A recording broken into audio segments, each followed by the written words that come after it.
Hello everyone, welcome back to my channel. तो स्टूडियो हम पढ़ने वाले हैं बीकॉम के फोर्थ सेमेस्टर की book auditing and secretarial practice के कुछ cheat notes and exam notes पढ़ने वाले हैं। सो पहला ही इंट्रोडक्शन चैप्टर है जिसमें सारे की पॉइंट्स है from the book. That definition of auditing, जो ऑडिटिंग है बिगिनस होता है जहाँ पे अकाउंटेंसी एड जो होती है, जो अकाउंटेंट्स होते हैं अपना काम कर देते हैं, फिर जो ऑडिटर होते हैं उसको वेरीफाई करते हैं। जो ये ड्यूटी नहीं होती ऑडिटर की अकाउंट्स बनाना, बट जिसको सिर्फ क्रिटिकल एग्जामिनेशन करता है, वेरिफिकेशन करते हैं सारे अकाउंट्स का। जो ऑडिटर होता है एक इंडिपेंडेंट पर्सन होता है जो कि स्पेसिफिकली सारा काम करता है। एंड और जो ऑडिटर होता है प्री सपोज करते हैं सारे एग्जिस्टेंस ऑफ अकाउंट्स का, जो आफ्टर सारा काम करने के बाद तो P&L अकाउंट, बैलेंस शीट सब कुछ चेक करता है। जो ऑडिटर होता है प्रॉपर सारे वेल वर्स करता है सारे इन्फॉर्मेशन का। जो कंपनी सेक्टर प्रॉपर सी होना चाहिए, वो जो ऑडिटर की रिपोर्ट होती है प्रॉपर थ्रू चेकिंग वेरिफिकेशन करता है। जो अकाउंटेंट होता है वो सारे फंक्शंस नहीं करता ऑडिटर के, वो क्लियर कट डेमोक्रेटिक करता है, सिर्फ दो ही। Then objective of an audit कौन सा होता है? मेन ऑब्जेक्टिव होता है मतलब वेरीफाई। अब पढ़ते हैं ऑब्जेक्टिव्स ऑफ ऑडिट की। मतलब मैं मार्क नहीं कर सकती हूँ, मेरा माइक वो मार्क वाला चल नहीं रहा है। सो ऑब्जेक्टिव्स ऑफ ऑडिट क्या होता है? सो मेन ऑब्जेक्टिव्स होते हैं कि वेरीफाई करते सारे balance sheet and true fair value positions क्या है, P&L मतलब ट्रू वैल्यू फेयर्स है कि नहीं है, सारे मतलब इंडिपेंडेंट जजमेंट ओपिनियंस है कि नहीं है। As per section 143 of companies है कि मेन ऑब्जेक्टिव क्या है कि मतलब ट्रू एंड फेयर व्यू है in case of balance sheet है कि नहीं। जो ऑडिटर है प्रॉपर एग्जामिन करता है सिस्टम को, इंटरनल कंट्रोल क्या अरिथमेटिकल एक्यूरेसी है कि नहीं है। तो जज द एक्यूरेसी चेक करता है सिस्टम को, इंटरनल कंट्रोल चेक करता है, वेरीफाई करता है कि पोस्टिंग बैलेंसिंग कैसे, कंफर्म करता है वैलिडिटी ऑफ ट्रांजेक्शन सपोर्टिंग है कि नहीं है, का सारे existence of asset liability check करता है। दैन सब्सिडियरी ऑब्जेक्टिव्स कौन से होते हैं? Like detection of fraud and detection of errors की, फ्रॉड्स एंड एरर्स को निकालना। देन फ्रॉड्स में क्या मतलब होता है? जो इंटेंशनली मिसरिप्रेजेंटेशन करता है, जो फाइनेंशियल इन्फॉर्मेशन में जानबूझ के गलती से जानबूझ के कुछ फ्रॉड वगैरह करता है। तो यहाँ पे मैनिपुलेशन, फॉल्सिफिकेशन, ऑल्ट्रेशन आ जाती है, मिसअप्रोप्रिएशन ऑफ एसेट्स आ जाता है, सप्रेशन आ जाती है, ओमिशन आ जाती है, then recording of transaction without substance आ जाता है। फ्रॉड जो कि डिफ़िकल्ट होते हैं ज़्यादा ढूंढने। एंड टाइप्स ऑफ फ्रॉड जो आता है मिसअप्रोप्रिएशन ऑफ कैश, मतलब कि रिकॉर्डिंग मतलब फिक्टिशियस आ जाए, मतलब कैश लिखना भूल गया है, उसने चुरा लिया है। देन मिसअप्रोप्रिएशन मतलब कि easy in doing business with high value, मतलब लेस बल्कि गुड्स, मतलब गुड्स में उन्होंने कुछ चीट कर दिया। देन मैनिपुलेशन अकाउंट्स मतलब डायरेक्टर्स वगैरह ने कुछ गलत कर दिया। देन वाई मैनिपुलेट्स अकाउंट, वो मैनिपुलेट्स क्यों करता है? To show low profits, profits को लो शो कराने के लिए, जो मतलब गलत प्रॉफिट दिखाने के लिए, जिससे कि उनकी जो पेमेंट्स है वो अवॉइड हो जाए। To purchase share at low price, की ना शेयर्स को कम प्राइस पे खरीदने के लिए। To show high profits, high profit जिससे दिखाते हैं जिसमें वो ज़्यादा कमीशन ले सके अपने प्रॉफिट्स पे, अपने शेयर्स को हाई प्राइस से मार्केट में बेच पाए, अपना कॉन्फिडेंस गेन कर पाए, मिसलीड कर पाए एंड क्रेडिट वर्दनेस दिखा पाए। Then falsification of accounts methods कौन कौन से होते हैं? परचेज एक्सपेंस में भी इन्फ्लेटेड को, परचेज और एक्सपेंसेस होते हैं इन्हें इन्फ्लेट कर सकते हैं, सप्रेस कर सकते हैं, सेल्स को, इनकम्स को इन्फ्लेटेड कर सकते हैं। जो स्टॉक्स होते हैं ओवरलेड और अंडर वैल्यूड कर सकते हैं, ओमिशन ऑफ जजमेंट कर सकते हैं, देन डिप्रिसिएशन कर सकते हैं, देन एसेट्स एंड लायबिलिटीज को ओवर वैल्यूड अंडर वैल्यूड कर सकते हैं। एंड कैपिटल एक्सपेंडिचर को रिवेन्यू एक्सपेंडिचर बना सकते हैं। एंड विंडो ड्रेसिंग हो सकते हैं कि एंड उनको बेटर दिखाना एक्चुअल है ही नहीं बट उनको बेटर दिखा देते हैं। वो मेथड कौन से होते हैं? लाइक करेंट ईयर को नेक्स्ट ईयर के दिखाने के लिए, जो इस साल के परचेज होते हैं उनको नेक्स्ट ईयर के दिखाने के, जो इनकम्स होती है लास्ट ईयर की उसको करंट ईयर के दिखा देते हैं। जो एक्सपेंसेस होते हैं इस साल के वो अगले साल में दिखा देते हैं। जो शॉर्ट टर्म लायबिलिटीज़ होती हैं उनको लॉन्ग टर्म लायबिलिटीज़ में दिखा सकते हैं। एंड जो एरर्स होते हैं वो एरर्स होते हैं अनइंटेंशनली होते हैं, जानबूझ के नहीं करते हैं, वो थोड़ी क्लरिकल मैथमेटिकल इन्फॉर्मेशन में आ जाते हैं, जो ओवरसाइट मिसरिप्रेजेंटेशन आ जाती है। And the classification of errors कौन कौन से होते हैं? एरर्स ऑफ प्रिंसिपल्स, मतलब कि जो प्रिंसिपल मतलब बुक कीपिंग मतलब अच्छे से फॉलो नहीं करा है, डेबिट क्रेडिट साइड्स मतलब ये सारा हम ऑलरेडी प्रीवियस वाले में पढ़ चुके हैं। लाइक ट्राइबल को इफेक्ट तो नहीं करते, डेबिट साइड को करते हैं। And the errors of omission मतलब भूल जाते हैं हम करना, एरर्स ऑफ कमीशन जो भी होता है इनकरेक्ट हो जाता है, हम इफेक्ट तो कर भी सकता है नहीं भी कर सकता है, डिपेंड करता है। एरर ऑफ डुप्लीकेशन नहीं इफेक्ट करता है ट्रायल बैलेंस को, एंड हमारा कॉम्पनसेटिंग एरर से इफेक्ट नहीं करता ट्रायल बैलेंस को।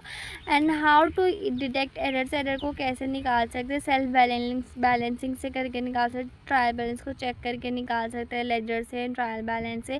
जो टोटल्स होता है वो चेक कर सकते हैं, बैलेंसेस को चेक कर सकते हैं, डिफरेंस निकाल सकते हैं ट्रायल बैलेंस का एंड बाकी अकाउंट्स का। हम नेचर चेक कर सकते हैं अकाउंट्स का, एग्जामिन कर सकते हैं टोटल एंड बैलेंसिंग हर लेजर को, एरर निकाल सकते हैं कि कैसे कैसे गलत हो सकता है। Then auditor is a watchdog not a bloodhound, कि जो ऑडिटर है वो ब्लड हाउंड नहीं है, वो सिर्फ डिटेक्टर की तरह काम करता है जो कि सिर्फ हर किसी चेक करता है। देन कंक्लूजन फ्रॉम जजमेंट, कि जो मस्ट वो हर ऑनर्स का इंटरेस्ट बचा के रखता है, डिटेक्ट से बचा के रखता है, पर वो कोई ब्लड हाउंड नहीं है। फेमस लीगल केसेस कौन से, कुछ केसेस हैं, केसेस नहीं आते। Then auditor position regarding fraud, की जो ऑडिटर है एक्सेप्ट मतलब प्रिंसिपल्स को अच्छे से देखता है, अगर फ्रॉड निकल जाता है तो उसे अच्छे से अपनी रिपोर्ट्स में बताता है। एज अ वॉचडॉग वो ओवरलुक नहीं कर सकता सारी चीज़ों को, अच्छे से डीप टू डीप देखता है। एंड ऐसे रिवाइज ऑडिटर्स रिस्पॉन्सिबिलिटी क्या बोलते हैं एज अ फ्रॉड की, मतलब प्राइमरी रिस्पॉन्सिबिलिटी है कि वो फ्रॉड से प्रिवेंट करे, बचे फ्रॉड से, एंड गवर्नेंस चेक करे। एंड जो ऑडिटर होता है रिस्पॉन्सिबल होता है सारी रीजनेबल अश्योरेंस का, फाइनेंशियल स्टेटमेंट के, एंड जो ड्यू टू इनहेरेंट लिमिटेशन, जिसकी इनहेरेंट लिमिटेशंस होती है, प्रॉपरली प्लान करता है। फ्रॉड्स में इन्वॉल्व मतलब जो हार्ड टू डिटेक्ट होती है उनको अच्छे से चेक करता है, जो फ्रॉड्स होते हैं जो जानबूझ के कर जाते हैं उनको अच्छे से चेक करता है, जो डिस्को फैक्टर्स को अच्छे से चेक करता है। देन ऑडिटर प्रोसीजर कौन से होता है, लाइक उस पर एक डिग्री ऑफ प्रोफेशनल स्केप्टिज्म होनी चाहिए, एक्सेप्ट करता है रिकॉर्ड्स को, डॉक्यूमेंट्स को जेन्युइनली, देन उसको डिस्कस करता है ऑडिटर टीम को, देन इंक्वायरी करता है मैनेजमेंट टीम की, देन उसके बाद risk of material maintenance check करता है, check of circum indicating possibilities वगैरह चेक करता है। Then auditor standards while performing duties, auditor के कौन कौन से स्टैंडर्ड्स होते हैं जब वो अपनी ड्यूटीज़ को परफॉर्म करता है, like internal control system check करना, अकाउंटिंग प्रिंसिपल्स को चेक करना, पॉलिसीज़ वगैरह को देखना, एग्जामिन करना अकाउंट्स को कौन कौन से प्रिपेयर हो चुके हैं, पैनल को चेक करना। When is auditor is responsible for non detection, जो कि he has not fulfilled his duty repairing standards of professions, is not reasonable degree of skills, अगर उसके पास ये सारी चीज़ें नहीं है, लाइक फुलफिल नहीं कर सकता है, रीजनेबल डिग्री नहीं है, कंसिडरेशन में नहीं है, लॉस वगैरह नहीं निकाल पा रहा है, तो वो ऑडिटर नहीं बन सकता है। Then qualities of an auditor, like वो सी होना चाहिए, इंटीग्रेटेड होना चाहिए, टैक्टफुल होना चाहिए, ऑडिट केस तो आने चाहिए, ऑनेस्ट होना चाहिए, इम्पार्शियल होना चाहिए, कॉस्ट अकाउंटिंग आनी चाहिए, बोल्ड होना चाहिए, सस्पिशियस राइज होनी चाहिए, क्लैरिफिकेशन आनी चाहिए, हार्ड वर्किंग होना चाहिए, हेयर आर्गूमेंट्स आने चाहिए, सीक्रेट्स ऑफ क्लाइंट्स को मैनेज करना आना चाहिए। Then integrity, objectivity, independency of मतलब इंटीग्रिटी मतलब ऑनेस्ट होना चाहिए, मोरल करेक्टर होना चाहिए, कॉन्फिडेंशियल होना चाहिए, ऑब्जेक्टिविटी मतलब उसकी रिस्पेक्ट आनी चाहिए हर चीज़ की, इंडिपेंडेंसी मतलब वो इंडिपेंडेंट होना चाहिए। एंड देन रिवाइज मतलब ऑब्जेक्टिव मतलब फ्री फ्रॉम मटेरियल इन्वेस्टमेंट आने चाहिए। Then requirement responsibility of auditor, then ethical requirements होनी चाहिए, इंटीग्रिटी, ऑब्जेक्टिविटी, कॉन्फिडेंशियली आना चाहिए उसको, प्रोफेशनल कैपिटलिज्म आना चाहिए, मतलब एटीट्यूड अच्छे से होना चाहिए सारे जिससे कि रिड्यूस कम कर सके। देन प्रोफेशनल जजमेंट होनी चाहिए उसके पास। Then sufficient appropriate audit evidence होने चाहिए, देन कंडक्ट कर सके सारे चीज़ों को। देन स्कोप ऑफ ऑडिट होता है कि मतलब टर्म ऑफ अरेंजमेंट देखे, स्टैंडर्ड ऑफ ऑडिटिंग देखे, रीजनेबल एक्यूरेसी चेक करे। देन रिस्पॉन्सिबिलिटी ऑफ मैनेजमेंट की रिस्पॉन्सिबिलिटीज़ को अच्छे से चेक करे। देन स्कोप ऑफ ऑडिटिंग का स्कोप क्या है, so auditing is concern with verification of accounting, की जो ऑडिटिंग है प्रॉपर वेरिफिकेशन वगैरह चेक करते हैं, प्रोसीजर चेक करते हैं एक्सटेंड करने के लिए। इवन जो नॉन बिजनेस ऑर्गेनाइजेशन होते हैं उनके बैलेंसेस भी चेक करते हैं, ट्रू पोजीशन चेक करते हैं। तो स्कोप ऑफ ऑडिटिंग डिपेंड करते हैं कि टर्म्स ऑफ रेफरेंस क्या है, एंड रिपोर्ट्स कैसे तैयार हुई है, डिस्क्रिप्शन कैसे, ऑडिट का टेस्ट कैसे चेक हुआ है, जो ऑडिटर है सपोर्टिंग एविडेंस कैसे प्रोवाइड कर रहे हैं। देन टेक्निक्स ऑफ ऑडिट कौन से होते हैं, जो मेथड्स होते हैं जो ऑडिटर यूज़ करते हैं वो मतलब अपने ही करते हैं, लाइक ऑडिटर कॉमनली कौन कौन से टेक्निक्स यूज़ करते हैं, like posting, casting, physical examination, making inquiry, scrutiny, recomputation, tracking करते हैं, बैंक रिकन्सिलिएशन स्टेटमेंट्स देखते हैं। बेसिक प्रिंसिपल कौन कौन से होते हैं, लाइक इंटीग्रिटी, ऑब्जेक्टिविटी, इंडिपेंडेंसी मतलब अच्छे से चेक करते हैं, काम चेक करते हैं, अच्छे से एटीट्यूड रखते हैं, कॉन्फिडेंशियल होते हैं, सारी इन्फॉर्मेशन प्रोवाइड करते हैं, लीगली प्रोफेशनली बाउंड होते हैं सब चीज़ें काम करने के लिए। देन स्किल एंड कॉम्पिटेंसी होनी चाहिए, देन वर्क अच्छे से परफॉर्म करना आना चाहिए, देन डॉक्यूमेंटेशन अच्छे से आनी चाहिए, देन प्लानिंग अच्छे से करते हूँ, policies, internal control system, then audit evidence जितना भी हो अच्छे से उसको चेक कर सकते हैं, देन अकाउंटिंग सिस्टम में इंटरनल सिस्टम जो भी है जैसे चेक करें।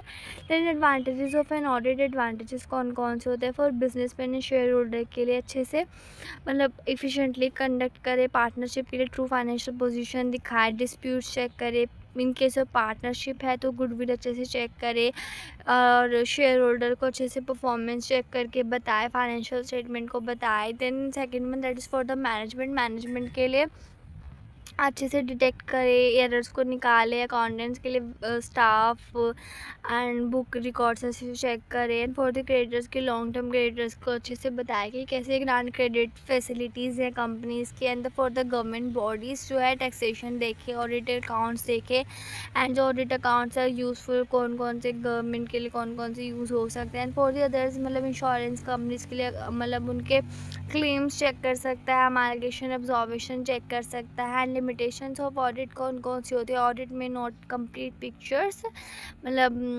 लिमिटेशंस मतलब प्रॉपर कंप्लीट पिक्चर नहीं होती, एक्सप्लेनेशन क्लेरिफिकेशन कभी कभी गलत हो जाती है, डायरेक्टर्स के अपॉइंटमेंट्स गलत हो जाते हैं, ओपिनियंस में हमेशा गलत हो जाता है, थोड़े इंडिपेंडेंट एंड बोल्ड में गलती आ जाती है, मैकेनिकल वर्क थोड़ा ज़्यादा होता है, बेसिकली पोस्टमार्टम होता है, मतलब सारी जो चीज़ें हो चुकी हैं उन सब के बारे में होता है, लाइक स्टॉक एंड ट्रेड के बारे में थोड़ा डिफ़िकल्ट हो जाता है।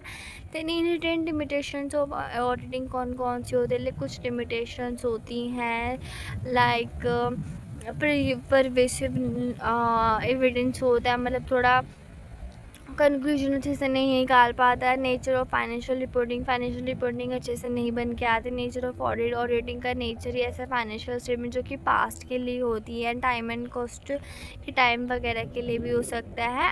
एंड सो या this for the auditing introduction chapter के सारे एग्जाम नोट जितने भी की पॉइंट्स थे बुक्स में से। So see you next video, until the next video, take care and who will subscribe my channel.